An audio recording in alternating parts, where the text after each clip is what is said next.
Special fried chicken, അൽഫാം, Arabian chicken മന്തി, മസാല ഷവായകൾ, വിവിധ തരം ഷവർമകൾ, ബർഗറുകൾ, സാൻഡ്വിച്ചുകൾ തുടങ്ങി നിങ്ങളുടെ ആഘോഷവേളകൾക്ക് വേണ്ട കേക്കുകൾ ഉൾപ്പെടെ എല്ലാം അത്യാധുനിക സൗകര്യങ്ങളിൽ. Indian bakes, opposite police station, Manjeri road, Wandoor. Poroor ഗ്രാമപഞ്ചായത്തിൽ തെരുവുനായ ശല്യം രൂക്ഷമായ സാഹചര്യത്തിൽ പ്രതിരോധ നടപടികളുമായി അധികൃതർ രംഗത്ത്. പ്രശ്നത്തിന് അടിയന്തര പരിഹാരം കാണുന്നതിനായി പഞ്ചായത്തിന്റെ നേതൃത്വത്തിൽ അടിയന്തര സർവകക്ഷി യോഗം ചേർന്നു. പഞ്ചായത്ത് പ്രസിഡന്റ് കെ പുഷ്പവല്ലി യോഗം ഉദ്ഘാടനം ചെയ്തു. ഇനിയും നായ്ക്കളുടെ ശല്യം കൂടുക തന്നെയാണ്. അതില് എടുത്തു പറയേണ്ടത്, ചില വീട്ടുകാര് അവരെ പോറ്റി വളർത്തുന്നുണ്ട്, തെരുവ് നായ്ക്കൾക്ക് തീറ്റ ഇട്ട് കൊടുത്തോണ്ട് വളർത്തുന്നുണ്ട്. അതിനെ നമ്മൾ എങ്ങനെ തടയുക? അവരോട് പറഞ്ഞ് മനസ്സിലാക്കിക്കൊണ്ട് തെരുവ് നായ്ക്കളെ പോറ്റുന്നതിലൂടെ നമുക്ക് അവർക്ക് ഭക്ഷണം കൊടുക്കുന്നതിനോട് എതിർപ്പെന്നല്ല പറയണത്. എന്നിരുന്നാലും അവരുടെ ഒരു സങ്കേതം തന്നെ, ഞങ്ങളെ വാർഡിൽ തന്നെ കാരക്കാട് കോളനിയിലൊക്കെ ഉണ്ട് അങ്ങനെ തീറ്റ. അവർ ഭക്ഷണം കഴിച്ചതിൻ്റെ ബാക്കി ഇട്ട് കൊടുത്ത് ഇങ്ങനെ അവിടെ ചുറ്റിപ്പറ്റി വളർന്നു പോണവരുണ്ട്. അപ്പം അതിന് നമ്മൾ കൂട്ടായിട്ട് വാർഡ് തലത്തിൽ തന്നെ അതിന് സന്നദ്ധ പ്രവർത്തകരെല്ലാവരും കൂടിയിട്ട് അവരോട് പറഞ്ഞ് മനസ്സിലാക്കിക്കൊണ്ട് ഇതിനെതിരെ ഒരു ഇത് വേണം. അതുപോലെ തന്നെ ഷെൽട്ടർ ഹോമിൻ്റെ കാര്യം പറഞ്ഞു. അത് നമ്മൾ ബ്ലോക്ക് തലത്തിലൊക്കെ താമസഭയ്ക്ക് പോയപ്പോഴൊക്കെ നിർദ്ദേശം പറഞ്ഞതാണ്. ബ്ലോക്ക് തലത്തിലെ ഷെൽട്ടർ ഹോം താമസിക്കാൻ പറ്റുള്ളൂ. എന്താ വെച്ചാൽ നമ്മുടെ പഞ്ചായത്തിലൊന്നും അത്ര ഒഴിഞ്ഞ സ്ഥലങ്ങൾ ഇല്ല.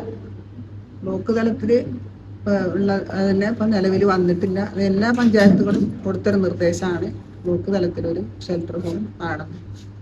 അത് നടന്നിട്ടില്ല. നമ്മൾ വിഷബാധക്കെതിരെ നമ്മൾ 300ഓളം പട്ടികൾക്ക് ഇത് കൊടുത്തു, ഇഞ്ചക്ഷൻ വെച്ചു. നമുക്ക് ഇവരെ പ്രത്യുൽപാദന ശേഷി കുറയ്ക്കുന്ന ആ ഒരു വാക്സിൻ വെക്കുന്ന ABC പദ്ധതി ഉൾപ്പെടുത്തി അത് മാത്രമേ നമുക്ക് ചെയ്യാൻ പറ്റുള്ളൂ. സുപ്രീം കോടതി വിധിയൊക്കെ ഉണ്ട്. നമ്മളെ അല്ലെങ്കിൽ നടക്കുന്ന ശല്യപ്പെടുത്തുന്ന പട്ടികളെ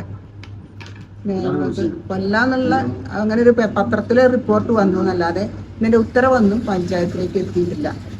അതായത് എത്താതെ നമുക്ക് ഇവരെ കൊല്ലാൻ പറയാനുള്ള നിർവാഹമില്ല. അപ്പൊ അതാത് സ്ഥലത്ത് അവര് തീരുമാനിക്കുക എങ്ങനെ നമ്മള് അതിനെ എങ്ങനെ കൈകാര്യം ചെയ്യണമെന്ന് അവരവരെ ഗ്രൂപ്പിൽ തീരുമാനിക്കുക എന്നല്ലാതെ ഒന്നും പറയാൻ പറ്റൂല. കഴിഞ്ഞ ഒരാഴ്ചക്കിടെ സ്കൂൾ വിദ്യാർത്ഥികളടക്കം 10 പേരാണ് തെരുവുനായയുടെ ആക്രമണത്തിൽ പരിക്കേറ്റ് ചികിത്സയിലുള്ളത്. സ്കൂൾ കുട്ടികളടക്കം പുറത്തിറങ്ങാൻ ഭയക്കുന്ന സാഹചര്യമാണ് മേഖലയിലുള്ളത്. ABC പദ്ധതിയിലെ മൊബൈൽ ഷെൽട്ടർ സെന്ററുകൾ സ്ഥാപിക്കാനുള്ള നടപടി സ്വീകരിക്കുക, അലക്ഷ്യമായി മാലിന്യങ്ങൾ വലിച്ചെറിയുന്നത് തടയുക, പഞ്ചായത്തിലെ മത്സ്യമാംസ കടകളിൽ നിന്നുള്ള മാലിന്യങ്ങൾ കർശനമായി നിരീക്ഷിക്കുക തുടങ്ങിയ തീരുമാനങ്ങൾ യോഗത്തിലുണ്ടായി. പഞ്ചായത്ത് വൈസ് പ്രസിഡന്റ് ഇബ്രാഹിം കുന്നുമൽ അധ്യക്ഷത വഹിച്ചു. സ്ഥിരം സമിതി അധ്യക്ഷന്മാരായ K Kamila, Muhammad Shyam, P Julfeena, Kanniyan Kareem, assistant secretary M Vinod, വിവിധ രാഷ്ട്രീയ പാർട്ടി പ്രതിനിധികൾ, വകുപ്പ് ഉദ്യോഗസ്ഥർ എന്നിവർ പങ്കെടുത്തു. News bureau, Poroor. 8 വർഷക്കാലമായി നമ്മുടെ മനസ്സറിഞ്ഞ നമ്മുടെ സ്വന്തം wedding centre Laiba wedding centre. വില വളരെ കുറവാണ്. Laiba wedding centre, Pookkottumpadam, Wandoor, Karuvarakundu.